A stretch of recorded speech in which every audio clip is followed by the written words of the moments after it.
Olá Brasília, olá Brasil, mais uma vez aqui com a TV Simpol no ar. Hoje nós vamos conversar sobre o anuário do Fórum de Segurança Pública. Esse anuário que foi divulgado, que está dando muito o que falar pela mídia. Daqui nós trouxemos nosso especialista, o senhor Antônio Flávio Testa. Ele é sociólogo, cientista político, professor, doutor em sociologia e especialista em segurança pública. E também conosco o nosso diretor de comunicação dos sindicatos policiais civis do Distrito Federal, Luciano Garrido. Eu vou pedir para o Diego colocar essa primeira matéria que saiu no jornal da EBC, foi uma manchete que saiu há pouco tempo. Está dizendo exatamente isso. Aqui, policiais brasileiros mataram mais de 6 pessoas por dia nos últimos 5 anos. Com o tempo, o Diego vai colocar outras manchetes que saíram, professor, que mais ou menos está computando como uma só. A que se atribui, de repente, a essa explanação da mídia e, logicamente, formatando a opinião pública sobre esse número?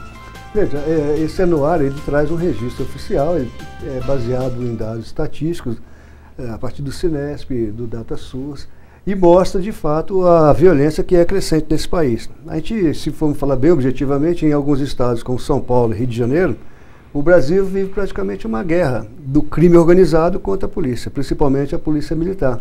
E evidentemente que a polícia tem matado mais do que em outros países. Eles fazem estudos comparativos entre Brasil, Estados Unidos, Brasil e Chile, por exemplo. E é claro que o índice é muito mais alarmante por conta dessa situação. Mas ao outro lado também, morrem muitos policiais no Brasil. E a maioria morre fora do horário de trabalho, eventualmente fazendo bicos. Então isso aí é uma coisa que tem que ser estudada. Por que acontece isso? Em que situações esses policiais são mortos? Muito provavelmente por vingança, são mapeados pelos inimigos e vão pegados em situação desguarnecidas, mais frágeis. Então, o que nós verificamos hoje no Brasil é que tem muita violência, há um crescimento cada vez maior do crime organizado e o armamento que eles usam é um armamento pesado. E eles sabem que ainda existe a impunidade nesse país, que é uma coisa que privilegia aqueles que têm dinheiro para contratar bons advogados, sabe que os recursos que a legislação oferece a quem tem bons advogados sempre vai favorecer essa ação. E o resultado é isso que nós estamos verificando. A polícia mata muito, mas ela também morre por conta desse conflito. Muitas dessas mortes são de policiais, então, também. Sim, claro. Policiais também. Eu vou solicitar a participação do Luciano Garrido, diretor do Simpol, e vou pedir para o Diego colocar essa manchete do último segundo, que saiu agora há pouco tempo também. Está dizendo que em 5 anos a polícia brasileira matou mais que as dos Estados Unidos em 30 anos. Luciano Garrido, os números da polícia brasileira, você acha que também são os mesmos? Olha, o que a gente vê como o professor falou aqui, o anuário apresenta números, né? Certo. Mas a leitura que se faz desses números é que às vezes me parece um pouco tendenciosa.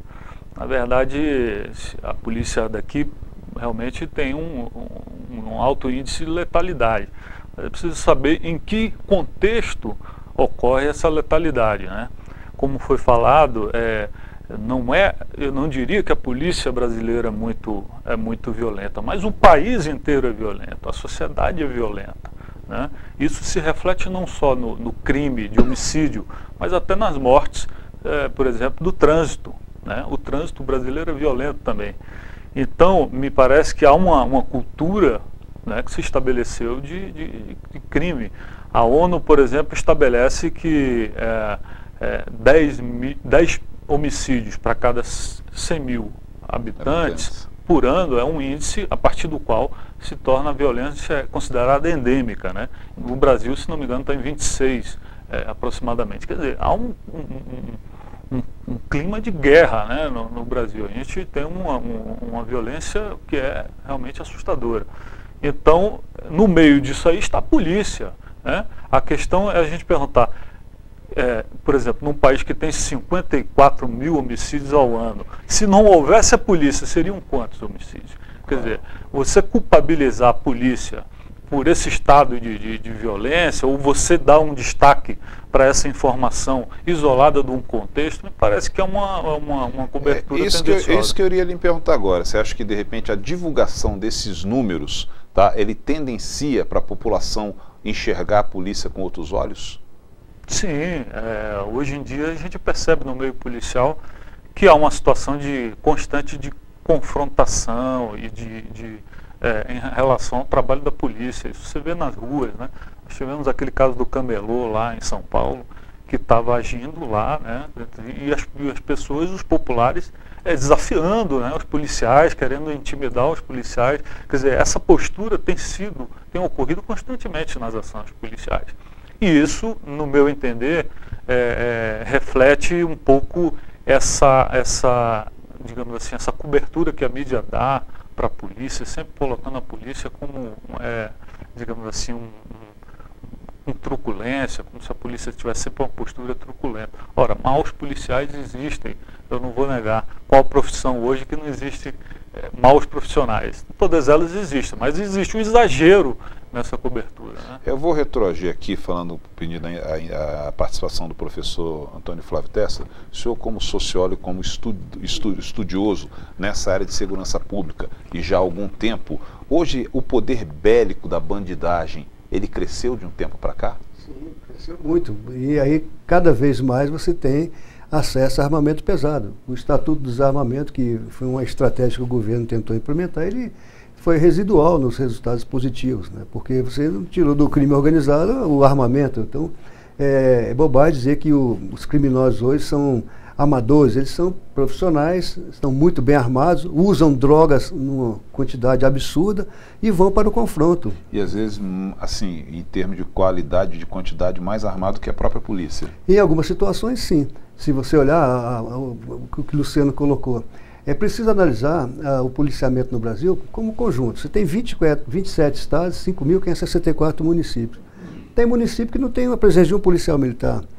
Não tem justiça, tem um juiz que tem que cobrir mais de 15 municípios para poder fazer aquilo acontecer, a justiça, o ciclo completo de aplicação, a garantia da população. E depois ainda há um tratamento desigual, às vezes é iníquo. O que se paga para o policial militar no Brasil, em determinados municípios, determinados estados, melhor dizendo, é uma coisa inaceitável e é um problema político. O Congresso se recusa a discutir a PEC 300, a dar um piso salarial, uma condição digna aos policiais, um treinamento, a profissionalização da carreira, um sistema de avaliação de desempenho e controle também para poder limpar, tirar da polícia aquela que os caras chamam de banda podre, tem que ser tirado, da mesma forma que você tinha que dentro dos presídios separar determinado tipo de criminoso daqueles que poderiam ser recuperáveis. E, no entanto, você joga todo mundo no mesmo caldeirão e o crime organizado controla isso. Então, o próprio Ministério Público Paulista já tem relatórios mostrando que a quase totalidade dos presídios no Brasil é comandado, pelo menos do ponto de vista comportamental e ético, pelo PCC. Então, como é que você quer fazer a segurança funcionar? É um poder paralelo. E o Luciano Garrido, diretor de comunicação do Cipó, ele abordou há pouco a questão da tendência da mídia para a imagem da polícia. Você vê, Luciano, que isso é uma coisa bem arcaica, bem diferente de alguns países da Europa, dos Estados Unidos até, de alguns locais da Europa e dos Estados Unidos, onde de repente a polícia ela é melhor conceituada pela opinião pública. E eu vejo aqui no Brasil, gente que é cinquentão, quando você é menino fazendo alguma bagunça, a mãe até ameaça, vou chamar a polícia para te prender. Ou seja, já coloca desde o início a polícia como algo mal, algo negativo. Agora a minha pergunta, o que fazer hoje para aumentar, para melhorar a eficiência e também a própria visualização da polícia por conta da opinião pública? Bom, eu acho que primeiro precisa de investimento, né? E a gente fala investimento, não digo aquele lugar comum que a gente sempre lugar, mais viatura, mais equipamento. É claro que isso deve ser feito, principalmente na área de tecnologia, né, de inteligência. Mas investimento no ser humano, né? Como o professor aí falou, a gente tem locais em que o policial é muito mal remunerado, né? E a sociedade não pode esperar que bons profissionais recorram à carreira policial se você não tem um atrativo para essas pessoas, né? A sociedade, os bons profissionais não se sentem encorajados a ingressar na polícia, né? Aqui no Distrito Federal a gente tem uma realidade um pouco diferente, né? Mas pelo Brasil afora a gente percebe que essa valorização não é dada. Então a gente não pode achar que vamos ter bons profissionais se a gente não tornar essa carreira atrativa para os bons profissionais, é que eles são bem preparados, bem capacitados intelectualmente e tudo claro. Mais, né? Então, eu acho que a primeira, uma solução inicial deveria ser isso, né? Então, repensar essa relação do policial com a sociedade, você tem que capacitar também, né, permanentemente os profissionais para essa visão cidadã, né?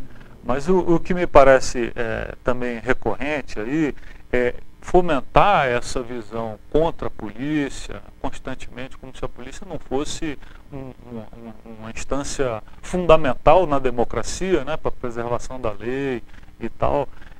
Então, como você às vezes percebe na mídia, esse fomento a uma visão negativa da polícia, isso alimenta também da parte da polícia, é um círculo vicioso, quer dizer, a polícia se sente acuada porque vê a população contra ela e automaticamente se coloca contra a população e você cria um clima de animosidade, quando na verdade deveria haver uma integração, né, um processo diferenciado nesse sentido. Então acho que, como você falou, foi bom você trazer esse exemplo dos Estados Unidos. Às vezes a gente quer comparar com os Estados Unidos quando é conveniente, claro, né? A polícia de lá mata menos, mas lá as pessoas há menos confronto, claro, com a polícia mais respeitada, é mais conceituada junto à justiça, é melhor remunerada. Mais cidadã, né? E a legislação funciona, ela é aplicada. Você tem lá o maior contingente de presos, a lei é rigorosamente aplicada. E uma coisa que o Luciano colocou que é importante ressaltar é discutir com a sociedade, para mudar essa imagem, a importância da função policial. O que é ser polícia? Por que a sociedade precisa tanto da polícia mais próxima? Por que ela tem essa sensação de insegurança cada vez maior, né? E acabam tentando penalizar aqueles que estão prestando serviço de segurança, tal. Essa nova questão de discutir o policiamento comunitário, aproximar a sociedade do policial ser ele é a primeira presença do Estado, é a farda policial. Pode ser a farda do PM, mas pode ser o uniforme também da Polícia Civil, da Polícia Rodoviária, do Corpo de Bombeiro. É quando a sociedade começa a se relacionar com o Estado. Isso tem um valor simbólico imenso. Se a população vê que tem um representante do Estado à sua disposição para preservar a paz, garantir a paz, isso realmente vai mudando aos poucos. Se você divulgar a ação, por exemplo, que a ação social que as polícias fazem, já poderia mudar bastante essa percepção. E se você for ver no contexto, tá? Vamos colocar no contexto, a polícia, eu acho que ela tem que ser o último estágio da segurança pública, porque a coisa começa em termos de religião, de educação, tal. A polícia seria a última instância. Claro, e no entanto é a primeira que é procurada. Claro, que era a última instância. Eu vou pedir para o Diego colocar essa manchete que saiu no portal do Bom Dia Brasil, Diego. Do Bom Dia Brasil, coloca aí no ar pra gente, mais de 2.000 pessoas foram mortas pela polícia no Brasil no ano passado. O que o Garrido falou, a questão de uma manchete tendenciosa, mais de 2.000 pessoas foram mortas pela polícia. Eu acho que a mídia, eu sou jornalista e o princípio básico de jornalista é a questão da apuração e você tentar ouvir os dois lados para passar esses dois lados para a opinião pública, para que a própria opinião pública formate a sua opinião. Ou seja, as pessoas foram mortas pela polícia em que situação? Claro. Uma situação de confronto. De repente esse policial, ele estava encontrando um obstáculo bélico muito maior do que ele tinha no lado policial, o lado do bem. Então, mais ou menos, é nessa parte que de repente tendencia um pouco a opinião pública, né?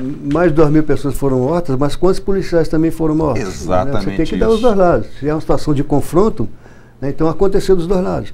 E a outra coisa que, como eu falei anteriormente, não foi explicado, por que um policial é morto sem estar fardado, sem estar trabalhando? O que está acontecendo? Em que situação esse profissional é colocado na economia? Como se fosse um trabalhador informal, um cara que é obrigado a fazer bico para complementar a sua renda e depois ele vai ter que morar no mesmo ambiente da criminalidade, a família fica desguarnecida. A gente viu em São Paulo, é só olhar a guerra que é entre a PM de São Paulo e o crime organizado. As pessoas matavam as famílias. O crime dava uma ordem e eles executavam o cidadão, a paisana. Aí vira uma guerra. É uma situação real de guerra. O Brasil se recusa a discutir isso, porque não é uma guerra ideológica, não é aquela guerra do comunismo contra o fascismo, não, nada disso. É a guerra de poder econômico. O crime organizado é uma situação, é uma estrutura paraestatal. Ele quer tomar conta de mercados. Você vê que o que eles fazem, ocupa espaço. Você pega as milícias do Rio de Janeiro, a mesma coisa. Claro. Então eles enfrentam e disseminam o terror.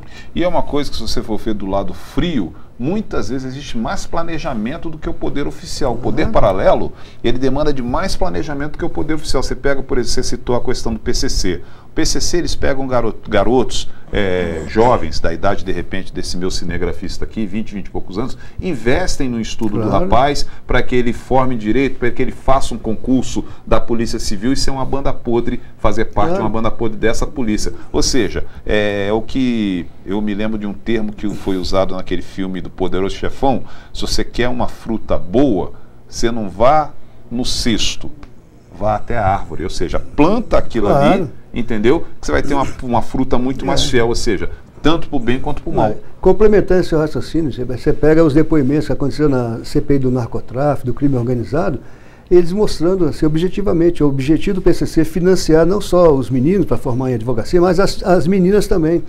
Para serem advogadas, a orientação é casar com o presidiário do PCC, porque ela vai defender o pai dos seus filhos, vai defender a sua família. É uma estratégia, é um projeto de longo prazo. A polícia sabe disso, todo mundo sabe disso, mas a justiça não consegue enfrentar essa realidade. Há uma mudança cultural que está acontecendo no Brasil e muito perigosa, por conta das referências que tem o outro lado, que é cheio de corrupção, está vindo por aí, o lado formal, e esse outro lado que estava abandonado e começa a capturar essa imensa massa de população. Você tem quase 560 mil pessoas atrás das grades. São famílias. E fora das grades, vivendo nos arredores. Em que situação essas famílias estão? Qual é o futuro para essa geração? Tudo isso aí tem que ser discutido. Garrido, você acha que de repente um anuário desse, um relatório desse, nós poderíamos, até vou pedir também a intervenção do professor Flávio Testa, esse anuário, nós poderíamos conceituar que é um anuário muito frio, ou seja, um número frio para ser apresentado à sociedade? Polícia mata tanto mais do que Estados Unidos, polícia faz isso, polícia... É uma coisa muito fria, vamos colocar assim? Você como policial civil? Sim, sem dúvida alguma, as estatísticas sempre são frias, né? A gente falar em morte, em números, não impacta tanto quanto você vê um cadáver. Só um parênteses, porque de repente, se eu divulgo de repente uma estatística sobre a inflação. Peraí, a inflação está assim, porque a carne subiu, porque de repente teve uma geada nos Estados Unidos e o Brasil importou, exportou, ou seja, existe uma origem.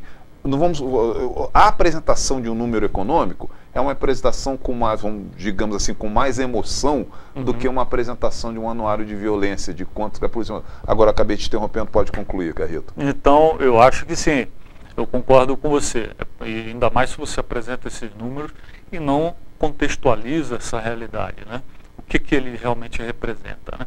Me parece que o mais gritante aí nesse anuário é de que 54 mil brasileiros estão morrendo, né? Se são policiais, se são quem seja lá que segmento da população seja, é um número alarmante, né? Então a gente precisa investigar, né, a origem desse problema social, né? Agora, é claro que existem ações policiais que são exageradas ou que extrapolam o limite da lei. Cada caso é um caso. O que a gente não pode, através de uma manchete, né, dar a entender à população que o policial sai de casa para exterminar pessoas. O senhor diria que essas ações que o Luciano Garrido citou, elas se tornam mais exceção do que regras? É interessante. Essas ações exageradas. Não, eu acho que o Luciano tem razão. Tem ações que são realmente sem propósito e que tem que ser penalizadas, tem que ser coibidas, da mesma forma que você tem do outro lado também, ações inaceitáveis. O que o Luciano colocou é o problema dos homicídios. Se você olhar, tem um outro documento que saiu recentemente, chamado Mapa da Violência, que mostra que nos últimos 30 anos o Brasil perdeu 1.250.000 pessoas por mortes banais, mais 1.250.000 por desastre de transporte, de trânsito urbano e interurbano. 650 mil brasileiros suicidaram, ou seja, e a maioria é jovem. Então são coisas que vão acoplando com essas estatísticas. O anuário tem lá dentro, quem lê com calma vai ver que eles têm explicações, têm análises, tem peritos que fazem as suas diversas análises. O que interessa é que esses números precisam fomentar políticas públicas. São números frios também. São estatísticas, são dados que são dados oficiais, vem do DataSUS, vem do Cines, que é um sistema de informação aprovado por lei, né? Então é uma inovação no sistema de segurança pública, começou em 2012, e ele vem tomando cada vez mais corpo. Mas me chama a atenção mais dois indicadores do anuário. Primeiro, o número de homicídios coincide com o número de estupros. Tem mais de 50 mil estupros no Brasil. E a estatística diz o seguinte: menos de 35% das pessoas que são violentadas sexualmente fazem o registro. Então você tem aí uma estimativa que chega a 150 mil estupros nesse país. A maioria das pessoas que estão atrás das grades no Brasil é por crime contra o patrimônio. Só 12% por homicídio. 49% é por crime contra o patrimônio. Se você vincular isso com o Estatuto da Criança e do Adolescente e ver o crescimento da criminalidade juvenil em cima do patrimônio, você vê que é a porta de entrada nesse mundo da marginalidade. E enquanto não houver uma ação integrada dos diversos sistemas de governo para diminuir esse tipo de ação, nós só teremos anuários com números alarmantes cada vez mais. Porque não adianta também profissionalizar a polícia só para enfrentar o crime. Se você, com essa ação integrada, você reproduz o crime, não haverá investimento nenhum que fará com que a polícia dê conta disso. Porque, como você mesmo colocou, é lá na ponta, numa ponta, você tem que trabalhar na outra ponta também. Tem que trabalhar a origem. Eu vou entrar num tema aqui que não foge do nosso assunto, ao contrário, eu acho que até se assemelha, e eu gostaria muito da participação do Garrido, como diretor do Sindicato dos Policiais Civis, a questão da remuneração. Ou seja, a mídia, de repente, ela propaga a questão desse anuário. Eu acho que a mídia propaga friamente, assim como o anuário é frio também, mas a mídia propaga também muito que o policial, principalmente aqui do Distrito Federal, Garrido, é um policial bem remunerado. Então coloca, pô, esse cara ganha bem, reclama, quer fazer greve e ainda mata as pessoas. Como você enxerga esse ponto? Na verdade, não é o policial aqui em Brasília que ganha bem. Todos os servidores públicos em Brasília ganham melhor, em geral, do que os servidores dos estados, né? E essa realidade da polícia já não é mais assim. Tem estados que já passaram a Polícia Civil do Distrito Federal em termos de remuneração, né? Então isso aí é uma coisa que virou uma lenda já, né? Então que é repetido aí, mas não é uma verdade. Que a mídia não atualiza, né? Exato, não se atualizou. Claro. Mas me parece que você tocou num ponto importante, porque é o seguinte, existe a questão da saúde do policial, que também às vezes é negligenciada, a saúde mental. A polícia é um trabalho difícil, né? É considerado no mundo todo como um trabalho muito estressante. 100% insalubre também, né? Muito claro. Insalubre. Muito risco. Agora você imagina você trabalhar em regiões extremamente violentas, né, em que você está constantemente, às vezes você não pode nem sair de casa fardado, tem que botar a farda no quartel ou na delegacia, né? Porque você pode ser exterminado, você não sabe quem é que mora na sua vizinhança, né? Enfim,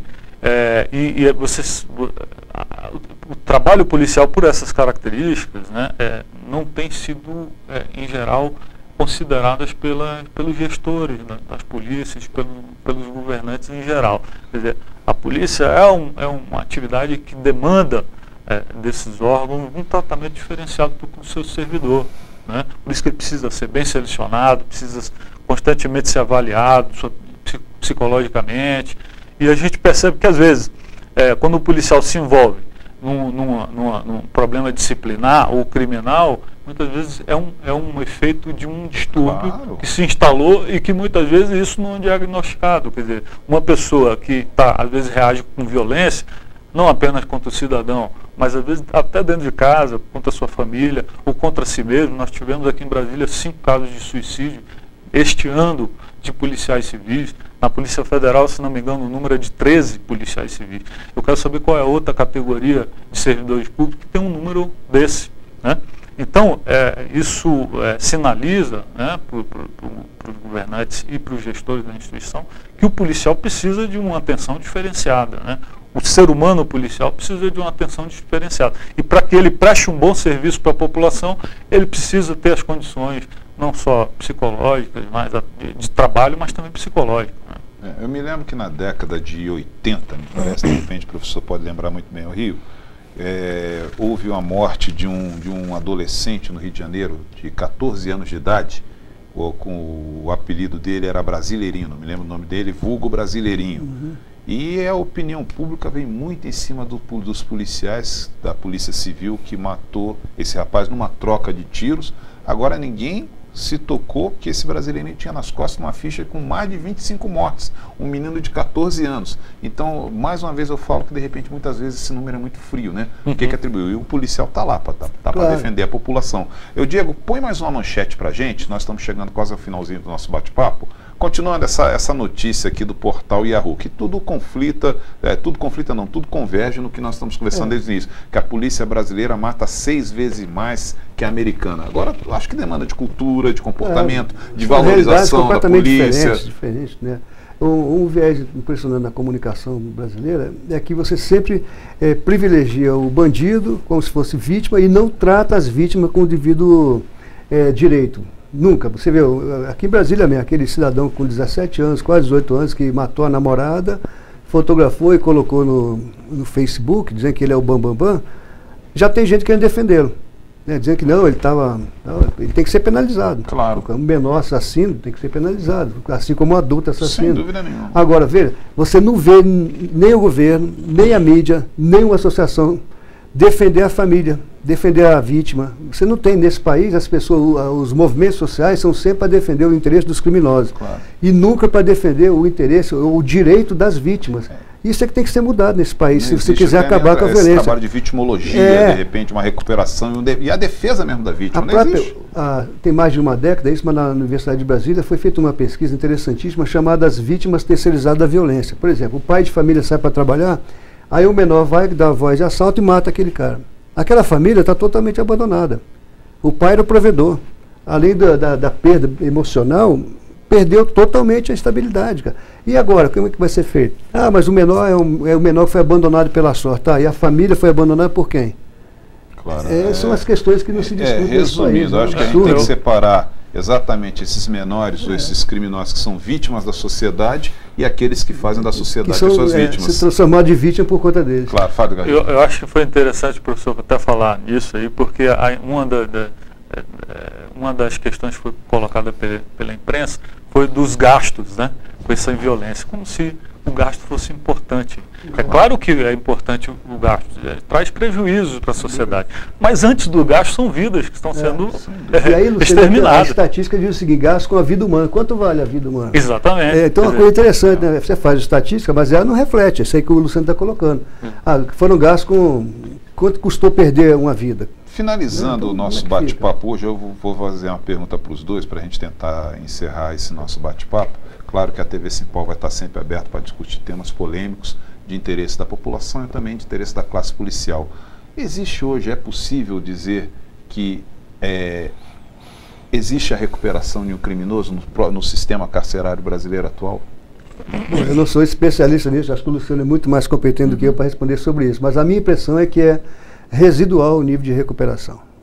Quando você coloca uma pessoa que cometeu um crime mais leve com assassinos irrecuperáveis, subordinado ao crime organizado, que ali vai de fato mudar o modelo mental daquele cidadão na marra, pelo achaque, pela chantagem, pela ameaça às famílias, é muito difícil a pessoa se recuperar.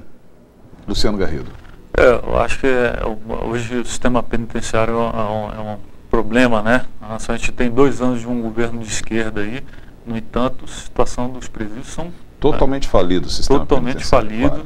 Quer dizer, você não consegue nem dar uma estrutura física decente para aquelas pessoas que estão cumprindo a pena, e aí não é nem questão de pena ou de compaixão, não estou entrando nem no mérito de sentimentos. Claro. Eu estou falando que aquelas pessoas precisam ter uma condição mínima de pagar a sua pena. E recuperação de reintegrar a sociedade. Exatamente, para daí você fazer até um trabalho social, de trabalho dentro, quer dizer, eles não têm um mínimo. Então essas pessoas que vivem numa situação extremamente degradante, como é que essas pessoas vão retornar e já vão voltar para a sua situação lá, geralmente que é socialmente vulnerável, né? Porque às vezes não consegue trabalho, às vezes não tem capacitação profissional. E o estigma, né?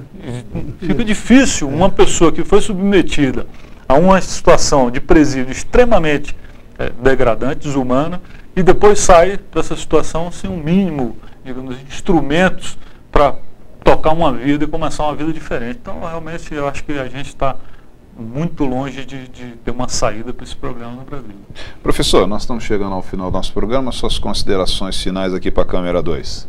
Bom, primeiro eu acho que a iniciativa da Simpol é muito interessante de trazer a discussão dos temas de segurança pública sob a ótica dos policiais e de fazer com que essa discussão seja cada vez mais interativa, para que se forme de fato uma opinião mais consistente, uma opinião abalizada e possa contribuir de fato para que o Brasil seja um país mais democrático, mais humano, mais fraterno e que possa de fato as forças policiais darem a sua necessária contribuição para a pacificação da violência nesse país. Luciano Garrido, suas considerações finais aqui para a câmera 2. Bom, eu quero agradecer a presença do professor, a sua intermediação aí no programa, Valdir, e dizer que o Simpol está comprometido com a discussão e com o debate de segurança pública aqui na capital da República, e essa é a função, a nossa função, né? Levar informação para os policiais, fazer com que eles se sintam engajados nessa discussão. É a nossa atividade profissional, repercute na vida de todos nós, como cidadão, como policial. Então, a proposta do Simpol é essa aí. Vai continuar, nós vamos fazer novos programas aí e até o próximo aí. Espero que o pessoal tenha gostado. É isso aí, eu gostaria muito de agradecer a presença aqui do nosso convidado, o professor Antônio Flávio Testa, sociólogo, né? É cientista político e doutor em sociologia, especialista em segurança pública. A presença mais uma vez aqui do nosso diretor de comunicação, Luciano Garrido. Lembrando que nós temos um próximo encontro marcado, vamos ver se nós fazemos esse encontro na próxima sexta, né, Luciano? De repente com um tema a ser debatido ao vivo, com a participação, tema esse que nós vamos voltar a fazer aqui nesse estúdio ao vivo, para os policiais fazerem perguntas aqui, professor, darem a sua contribuição. Então, possivelmente nós teremos esse encontro marcado na próxima sexta-feira, sempre às 14h30. Esse programa está sendo gravado, estará no ar em breve para vocês, mas o nosso objetivo é esse, é a interação entre os filiados e a base da diretoria para dar essa comunicação mais intimista com vocês. Muito obrigado, segue TV Simpol, uma ótima semana a todos.